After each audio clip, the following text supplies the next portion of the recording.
नाराज है जिंदगी ड्रामे की अगली किस्त में आप देखेंगे कि आयला और आबिस की शादी की बात सुनकर साद के पेरेंट्स शॉक में चले गए। और जब ये बात उस्मान साहब अपनी बेटी हफ्सा को बताती हैं कि आयला का रिश्ता इन्होंने आबिस के साथ तय कर दिया, तो ये सुनकर हफ्सा परेशान हो जाती है कि इस तरह तो इनका बहुत बड़ा प्लान कामयाब हो जाएगा।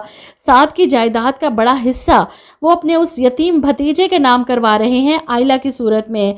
वो अपनी माँ के कान भरती है कि आपको किसी भी कीमत पर यह शादी रुकवानी होगी, फिर चाहे आपको आयला और अलीना को इस घर में वापस लाने के लिए इसे दोबारा से इस घर की बहू क्यों ना बनाना पड़े।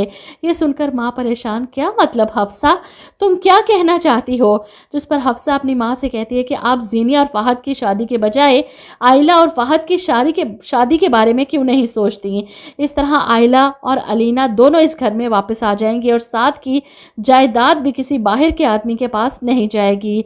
हफ्सा का मशवरा सुनकर इसकी माँ सोच में पड़ जाती है और फिर अपनी ये सोच वो फहद के सामने लाजमी लाएंगी, जो मायूस होकर कहता है, हम क्या ही कर सकते हैं अम्मी, साद को तो जिंदा करके वापस नहीं ला सकते। इस पर फहद की माँ कहती है, क्यों नहीं कर सकते, हम अभी भी बहुत कुछ कर सकते हैं, तुम हो ना साद के सगे भाई, इसका नेमुल बदल अलीना का महरम रिश्ता। फहद अपनी माँ की बात सुनकर चौंक जाता है, क्या मतलब, आप क्या कहना चाहती हैं? जिस पर इसकी माँ इसे आयला से शादी का कहेंगी कि अपने भाई की बीवी और बेटी का सहारा तुम भी तो बन सकते हो ना, तुम अगर जीनिया की बजाय आयला से शादी कर लो तो इस तरह आयला और लीना दोनों ही इस घर में वापस आ जाएंगे और साद की निशानी भी हमसे दूर नहीं होगी। वहीं दूसरी तरफ जीनिया और फहद के रिश्ते को खतरे में पड़ते देख आयला अपने माँ बाप के सामने डट जाती है कि मुझे नहीं करनी आबिद से शादी। हालांकि वो पहले मान गई थी, लेकिन हालात बदलते देख और जीनिया की परेशानी देखकर वो फैसला करती है और अपने बाप पर गुस्सा करती है, मुझे साद के घर वापस जाना है और मुझसे शादी की बात आप कैसे कर सकते हैं?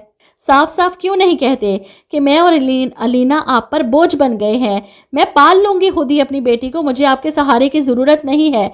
और रही बात साद की जायदाद की, तो मुझे कुछ नहीं चाहिए, ना अपने लिए और ना ही अपनी बेटी के लिए।